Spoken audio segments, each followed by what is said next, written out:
So if you have built a data center which is going to work with AI application, or which is going to process AI based data, what we need inside it, would it be different than traditional data center? Answer is yes, and I would say it is not drastically different, but it still has some aspect which is very specific to AI centric data center. Let's talk about that. So if I go ahead and generalize first that what is inside a data center, or let's talk about what is inside an AI centric data center, I would say we would need compute. Compute would ensure that whatever request comes in, we can process it, or if our model needs learning, we can create that learning mechanism. So that's why we need compute. Obviously, one server may not be efficient to have a model which require a lot of processing. So what we need now, we may need multiple compute nodes, and to communicate across them, we would need network. So obviously, we'll need network in our AI centric data center so that my nodes can communicate and parallelly work. The data which we have has to be stored somewhere. It could be the existing data, or it could be the data we are generating net new. So we need storage also in our data center. And obviously, these all compute, network and storage cannot function without support infrastructure. Like we need power, we need cooling, we need security, and lot many aspects. So inside this AI centric data center, we have these four fundamental blocks: compute nodes, network, storage, and support infrastructure. We'll talk about all these as we move forward.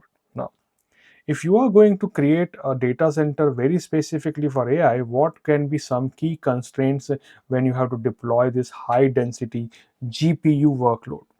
I'm using this term first time here as an explanation.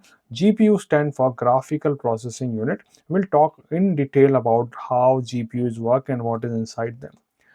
Now, when we have these many data center, or these many data to be processed, we need huge data center. Obviously that is possible to have, but still there would be some constraint which we may have to work with. What we may need, what constraints we may have when we are deploying high density GPU workload. First constraint you may come across is power. Obviously, there is a limited electricity capacity per rack. In a data center, you would have multiple racks.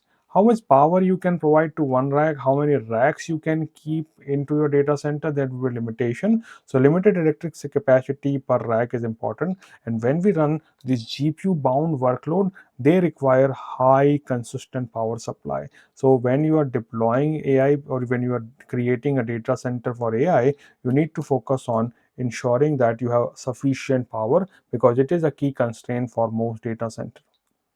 Traditional data centers may not be also equipped with great cooling options.